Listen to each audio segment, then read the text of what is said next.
Okay, if you guys remember, Kirchoff's law does not apply in a circuit with an inductor. If you remember, Kirchoff's law is basically saying that the line integral around a closed loop of an electric field is equal to 0, because an electric field will be conservative. Because it's conservative, I don't know what I said in an American way, but because it's conservative, around a closed loop, it's 0, because the total work done in making a full round circle is always going to be 0. Is not only with gravity, it's the same thing with, it's not only with electric fields, it's the same thing with gravitational fields.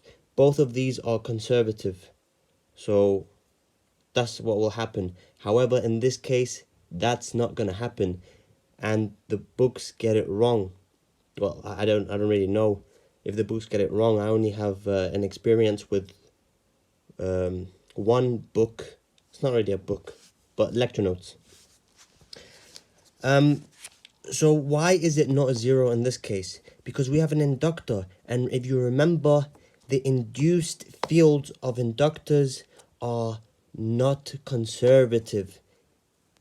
So the induced EMF is equal to minus di over dt, right? Without the actual inductor, normally you would have the line integral would be equal to 0, which would be equal to the voltage across the battery minus IR, which is the voltage across the resistor. This is in the normal situation. However, we also have a well, first of all, the voltage across the electric field within the inductor is 0. Therefore, the voltage across the inductor is 0 as well. However, there will be an induced electric field with an induced EMF, and that's equal to this. Therefore, the line integral of this specific circuit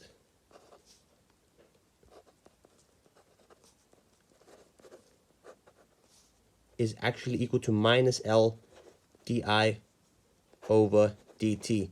And that's where apparently books in the plural, and I don't have experience with that, but that's what the lecturer from MIT, Professor Walter Lewin, he said. Apparently the books get this wrong very often. I've only seen it being wrong with my lecture notes. I haven't looked at other books. In any case, the total EMF is actually equal to minus L di over dt, not 0 around a closed loop in this case. And that's going to be equal to the voltage across the battery, which is going to be minus VB, because look at the battery. The electric field is this way. It's this way, the electric field. And the direction of positive current is this way. Look, that's the direction of the positive current. So they are in opposite direction. Therefore, it's going to be negative VB. For the for the resistor, the current is going to be this way. The direction of positive current is going to be this way. And within the resistor, the electric field will also be that way, down. It's in the same direction, therefore it will be positive in this specific circuit. So IR, and the voltage across, the potential difference across the inductor is going to be 0, because there is no electric field within it. So that's going to be 0. Therefore, 0 plus IR minus VB is going to be equal to the total line integral of that in the circuit, which is going to be equal to minus L di over dt, not 0. and Walter Lewin, he explains it very nicely in his lectures. That's pretty much it. This is a big misconception. I just want to get it out there.